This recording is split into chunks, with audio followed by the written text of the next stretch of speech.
வணங்குகிறேன்.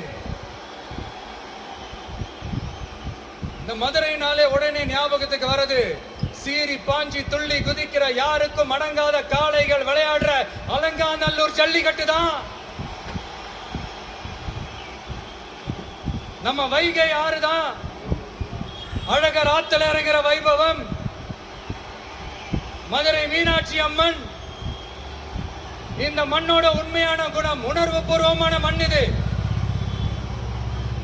அது மட்டும் இல்ல, இந்த மண்ணில் வாழ்ற மக்களும் அப்படித்தான் உணர்வு பூர்வமான ஆளுங்க. நான் இந்த மண்ணில் கால் எடுத்து வச்ச உடனே ஒரே ஒருத்தரை பத்தி தான் மனசுக்குள்ள ஓடிக்கிட்டே இருந்தது. அவர் யாருன்னு உங்களுக்கும் தெரிஞ்சிருக்கும். சினிமானாலும் சரி, அரசியல்னாலும் சரி, நமக்கு ரொம்ப ரொம்ப பிடிச்சது புரட்சி தலைவர் எம்ஜிஆர் அவர்கள் தான். அவரோட பழகிறதுக்கு எனக்கு வாய்ப்பு கிடைக்கல.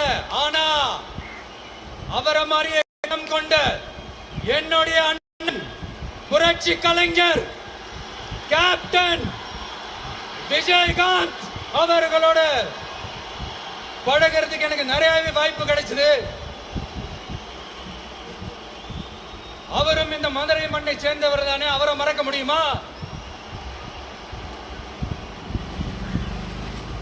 தமிழ்நாட்டு மக்கள் உணர்வுபூர்வமா உண்மையா நம்ம பக்கத்திலே நிக்கிறவங்க, அதுக்கு ஒரு மிகப்பெரிய அடையாளம் தான் இந்த மதுரை மண். நம்ம தமிழக வெற்றி கழகம் கையில் எடுத்திருக்கிற அரசியலும் அப்படித்தான். உண்மையான அரசியல், உணர்வு பூர்வமான அரசியல், நல்ல அரசியல், நல்லவங்களுக்கான அரசியல், நாட்டு மக்களுக்கான அரசியல், நல்லது மட்டுமே செய்கிற அரசியல்.